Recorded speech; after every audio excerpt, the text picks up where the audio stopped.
I got the Tesla ELECTRO phone, but not just that. I've actually spent the last 6 months, one by one, buying up 8 of the rarest limited edition smartphones in the world. So let's see if they're worth it, getting more and more expensive as we go.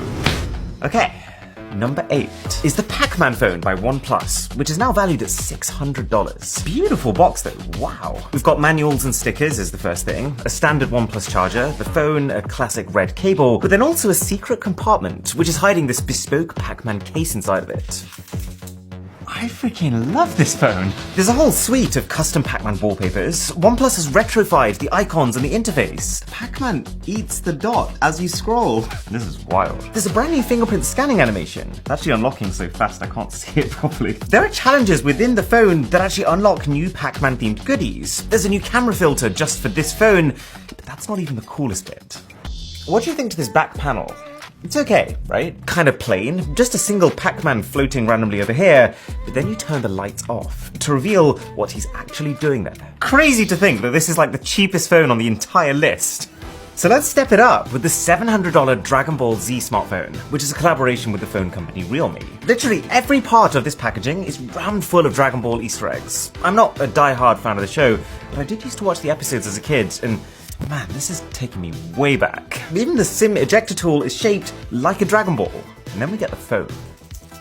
What a colour! It's a really considered balance between the blue and the orange. Love that little accent right there. This is stunning. And it's just the right amount of customized. Like, it's very clear that this is a Dragon Ball Z phone, but at the same time, I'm just glad that it doesn't have the entire cast's faces plastered over it. We've got the usual set of custom wallpapers, and also an icon pack that auto-applies to every icon, not just a few that it's been configured for. I appreciate the effort, but that doesn't mean that I think it looks good. But one thing that they've absolutely smashed here is the Dragon Ball Z charging animation that you see when you plug the phone in.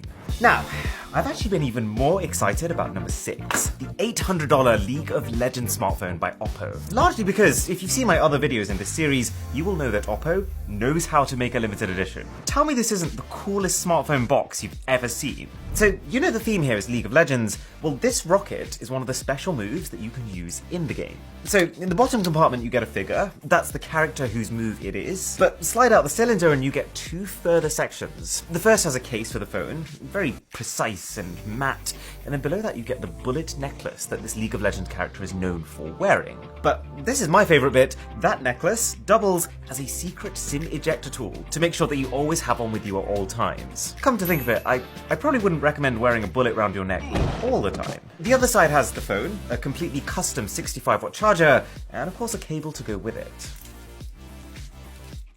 I still can't get over the fact that this box is a freaking rocket.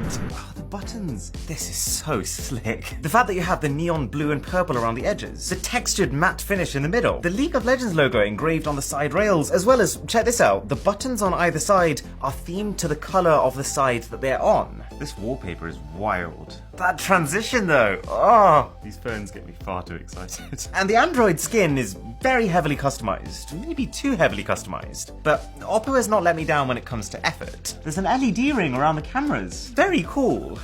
Very impractical, given that you can't actually see it while you're using the phone, and also that it's barely brighter than the neon edges. Alright.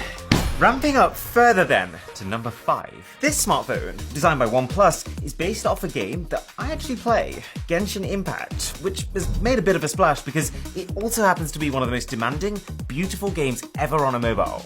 Oh lord.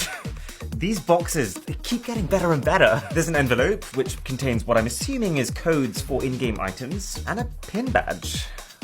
Can't say I'll be wearing that one.